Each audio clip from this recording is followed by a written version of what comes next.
If you've been on YouTube at all recently, you have probably seen a video or two on your recommended page that is titled all about YouTube changed their algorithm again and how the YouTube algorithm changed or something of the sort. But here's the thing about that. Aside from YouTube having made some additions over the years, adding new features like video premieres or YouTube Shorts, making some changes to monetization requirements or policies, as a whole, the YouTube algorithm actually hasn't changed since 2012. And to better understand how we got from the pre-2012 YouTube algorithm to the present day algorithm, we need to break down and better understand the three main stages of how the algorithm has progressed over the years. So first, let's vacation back to pre-2012 before I even ever became a creator. Up until 2012, if you wanted to grow on YouTube and have a successful channel, there was only one thing that mattered: views. The YouTube algorithm back then worked in a way where the more views a video got, the more that video would grow. Because as it still is today, the main goal and function of the YouTube algorithm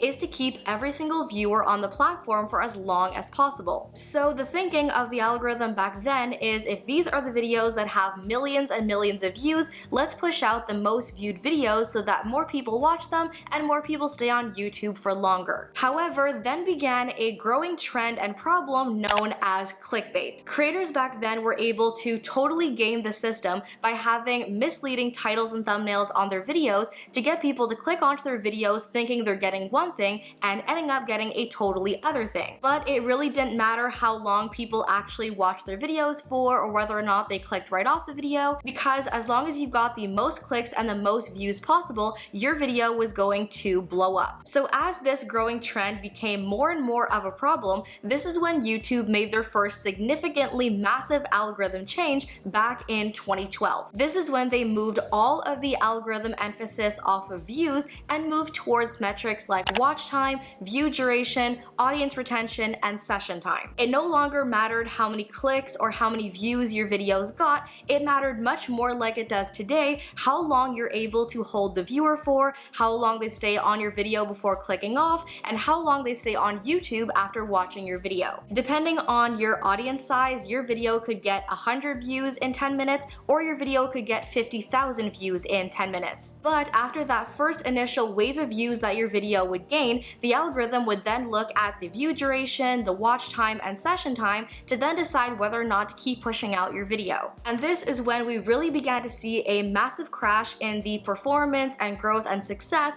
of creators who had been clickbaiting their audiences for years. Because the YouTube algorithm no longer worked in the way it had for so long, views were no longer the most important thing on the platform, and now creators actually had to earn watch time and view duration by creating high quality content that actually hooked viewers. And this was a significant algorithm change that really benefited newer and smaller creators, because as new creators were just starting up their channels, just beginning to upload content to the platform, it didn't matter how many subscribers they had or how many views their videos were getting. If their videos had good enough performance metrics, those videos could just as easily blow up as a creator who had millions of subscribers. So if, like me, you are a creator who first began your channel after 2012 and you've seen any significant amount of growth or success to any one of your videos or channel, the main reason for that is because of that massive change to the algorithm that has since given a much better chance to newer creators. The next significant change to the YouTube algorithm then came in 2016. And this wasn't so much a change as much as an addition to the algorithm. Because during these changes to the algorithm in 2016, YouTube's algorithm still stayed fully focused on watch time, view duration, and all those things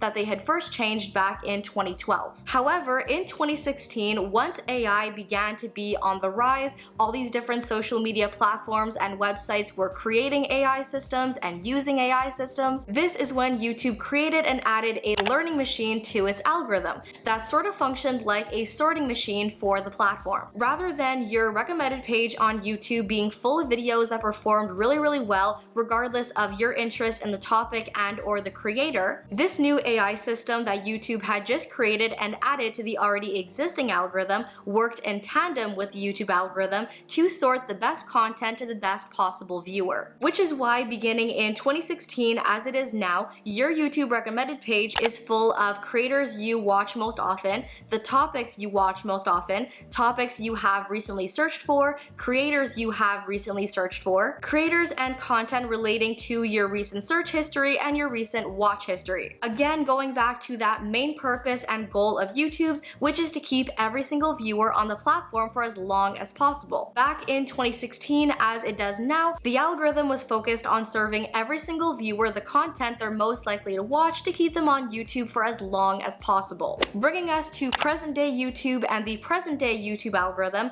which has definitely changed a lot since 2016 and most definitely changed since 2012, but in a lot of ways also hasn't changed all that much. Yes, now more than halfway into 2023, YouTube is now home to YouTube Shorts and the Shorts feed, YouTube Stories, YouTube Community tab, and all these other features that never existed on YouTube before back in 2016 or 2012. The sorting system has also been adapted to include YouTube Shorts and other such features, so yes, along with longer form videos on YouTube, your recommended page also has YouTube Shorts. But in terms of what it takes for any videos or content you post to YouTube to actually trigger the algorithm, that really hasn't changed since way back in 2012. If your goal, like many other creators, is to have your content perform well, to have your content reach more people and grow your channel, none of that has changed since way back in 2012. The keys to making a video blow up on YouTube still comes down to getting your audience to show a really strong interest in the topic and how long you're able to actually hook viewers and keep them watching. That is the significant difference between even two videos on my own channel, where one video is going to completely blow up and one is going to completely tank. Because depending on how much interest my audience showed in one video versus the other, how long the average viewer watched one versus watched the other, that is what's going to dictate whether both videos blow up, only one blows up, or none of them blow up. And to know which one of these two boxes any one of your videos falls under,